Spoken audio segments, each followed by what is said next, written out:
नेपाल में कुदरत का कहर देखने को मिल रहा है। ग्लेशियर फट गया और उससे नेपाल के 5 जिलों में सैलाब आ गया।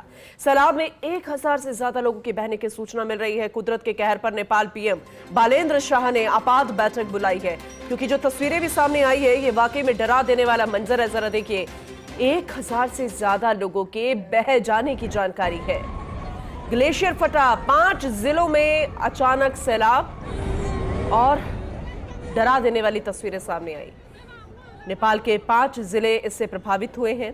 1000 से ज्यादा लोग इसमें बह गए। अभी तक तो ये आंकड़ा सामने आया है, लेकिन उम्मीद करेंगे कि आंकड़ा बढ़े नहीं। लेकिन ये डरा देने वाली तस्वीरें आपके सामने हैं, जरा देखिएगा। ये कुदरत का कहर है, प्रकृति की मार है। और आखिर ऐसा क्यों हुआ, ये तो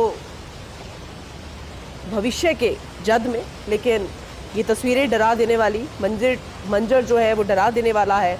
नेपाल की तस्वीरें आपको दिखा रहे हैं। अलग अलग इलाकों की 5 जिले इससे प्रभावित हुए हैं। 1000 से ज्यादा लोग इसमें बह गए हैं। तबाही, त्राहिमाम और ये कुदरत का कहर, सैलाब आ गया है। जरा देखिएगा, ये कोई AI जनरेटेड कोई फोटो नहीं है, कोई वीडियो नहीं है, ये कुदरत का कहर है। और ये वास्तविक तस्वीरें, डरा देने वाली कुदरत का रौद्र रूप फिलहाल नेपाल में देखने को मिल रहा है।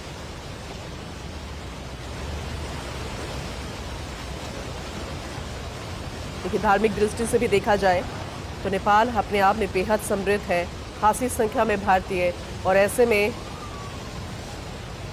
सनातन मंदिर होने के कारण और ज़्यादा आस्था यहाँ के मंदिरों में भारतीयों की, और एक जुड़ाव भी है सांस्कृतिक और धार्मिक रूप से।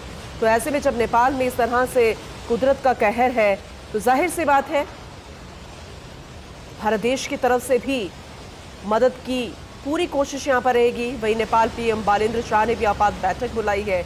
हर एक तरीके से भी देखा जाए तो, चाहे बॉर्डर के जुड़ाव की बात करें, धार्मिक सांस्कृतिक जुड़ाव की बात कही जाए, ये तस्वीरें ज़रा देखिए कैसे सैलाब और पानी किस तरह से उफान पर है।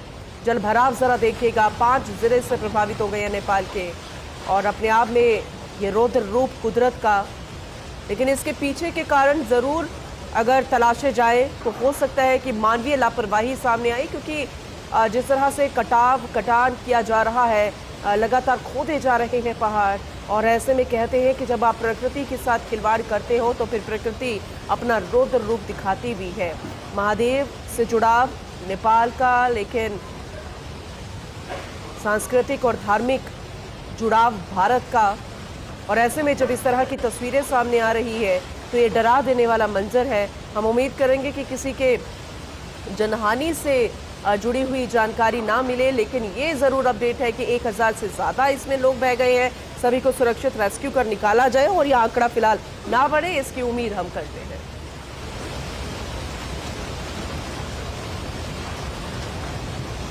तो तस्वीरें ज़रा देखिए, नेपाल की अलग अलग तस्वीरें, क्योंकि 5 जिले इससे प्रभावित हो गए हैं।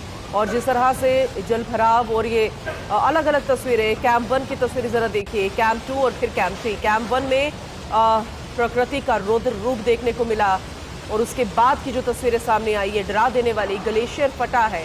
अब क्यों ग्लेशियर फट रहे हैं, क्यों मेल्ट हो रहे हैं बर्फ, और क्यों इस तरह से प्राकृतिक तौर पर रौद्र रूप देखने को मिल रहा है, ये वाकई में डरा देने वाला मंजर है।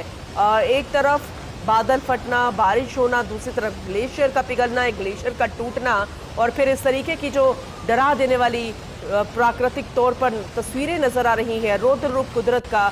ये देखिए किस तरह से घर के घर यहाँ पर वाहन के वाहन बहते हुए नजर आ रहे हैं। 1000 से ज़्यादा लोग बह गए हैं अभी जानकारी के अनुसार। हम उम्मीद करेंगे कि कोई जनहानि फिलहाल ना हुई हो, सभी को सुरक्षित रेस्क्यू कर बाहर निकाला गया हो। लेकिन ये डरा देने वाला मंजर फिलहाल नजर आ रहा है। नेपाल से हर संभव मदद का भरोसा भी भारत की तरफ से, लेकिन यहाँ के जो पीएम हैं बालेन्द्र शाह, वो भी लगातार इसी कोशिश में जुटे हुए हैं कि कोई भी किसी तरीके की जनहानि ना हो। आपात बैठक नेपाल पीएम बालेन्द्र शाह द्वारा बुलाई गई है।